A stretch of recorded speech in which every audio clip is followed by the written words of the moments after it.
Toto sú unikátne košské mokráde, nachádzajú sa blízko Prievidze, ale len málo detí o nich vie. Zaujímavé je, že tento jedinečný ekosystém vznikol po ničivej banskej činnosti. Práve pod nami sa nachádzajú možno nad sebou 3 banské chodby a tie sa prepadli a vzniklo tu 10 metrov hlboká jama, ktorá sa naplnila prírodnou vodou. Voda v mokradiach je plná potravy, čo každoročne láka viac ako 50 druhov vodného vtáctva. Je to migračná cesta vtákov a tie vtáky sa tu usídlili a hniezdia tu. Vzácne druhy vtákov, ako napríklad volavka biela, hniezdila tu a dúfam, že sa tu bude vyskytovať do budúcna šišela bocianovitá, netopiere vodné. A to si veľmi málo ľudí uvedomuje, aké sú to vzácne živočichy. Ochranári v minulom roku vytvorili umelý ostrov, ktorý má prilákať ďalšie druhy vzácnych vtákov. Jedným z nich je aj rybár riečny. Spoločenská hodnota rybára riečneho je viac ako 1300 eur.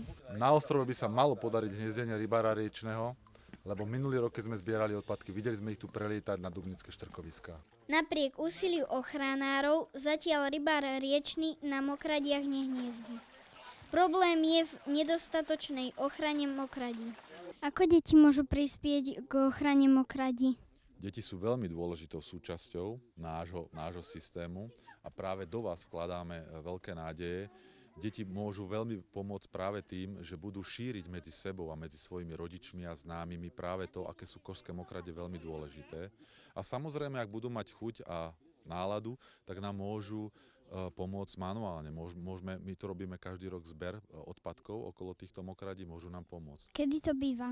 No, tieto čistiace akcie robíme práve tak do toho konca mája, keď ešte nie je vysoký porast, vysoká tráva a snažíme sa teda, aby sa to vyzbieralo čo najviac. Ale je to veľký problém, lebo je tu toho odpadu veľmi veľa. Čo má najhorší dopad na ekológiu?